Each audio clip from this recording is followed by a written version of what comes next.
ইরানের বিভিন্ন এলাকায় ছড়িয়ে পড়া বিক্ষোভে অন্তত ৬ জন নিহত হয়েছেন।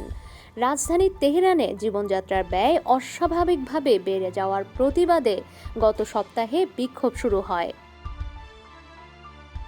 ফার্স বার্তা সংস্থা জানিয়েছে, বৃহস্পতিবার লোরেস্তান প্রদেশের আজানা শহরে বিক্ষোভ চলাকালে ৩ জন নিহত হন। আহতের সংখ্যা ১৭। অনলাইনে ছড়িয়ে পড়া ভিডিওতে দেখা যায় রাস্তায় আগুন এবং লজ্জা লজ্জা স্লোগান দিচ্ছে লোকজন। ঠিক তখনই শোনা যায় পেছন থেকে গুলির শব্দ। চাহারমাহাল ও বাখতিয়ারি প্রদেশের লোরদেগান শহরে বিক্ষোভ চলাকালে আরও ২ জন নিহত হন। কিছু বিক্ষোভকারী প্রশাসনিক ভবনগুলোতে পাথর নিক্ষেপ করেন। পুলিশ টিয়ার গ্যাস ব্যবহার করে পরিস্থিতি নিয়ন্ত্রণে আনার চেষ্টা করে।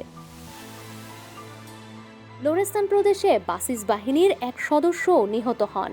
প্রদেশের উপগভর্নর সাইদপুর আলীর বরাত দিয়ে রাষ্ট্রীয় টেলিভিশন জানিয়েছে, ২১ বছর বয়সী নিরাপত্তারক্ষী দাঙ্গা সৃষ্টিকারীদের হাতে প্রাণ হারান। গত রোববার তেহরানের খোলা বাজারে মার্কিন ডলারের বিপরীতে ইরানের রিয়েলের মূল্য রেকর্ড সর্বনিম্নে পৌঁছায়। পরিস্থিতি সামাল দিতে কর্তৃপক্ষ বুধবার ব্যাংক ছুটি ঘোষণা করে। ইরানের বার্তা সংস্থা তাসনিম জানায়, যুক্তরাষ্ট্র ও ইউরোপ ভিত্তিক ইসলামী প্রজাতন্ত্র বিরোধী গোষ্ঠীর সঙ্গে সম্পৃক্ততার অভিযোগে ৭ জনকে গ্রেপ্তার করা হয়েছে। তাদেরকে বিক্ষোভ সহিংসতায় জড়ানোর দায় দেওয়া হয়েছিল।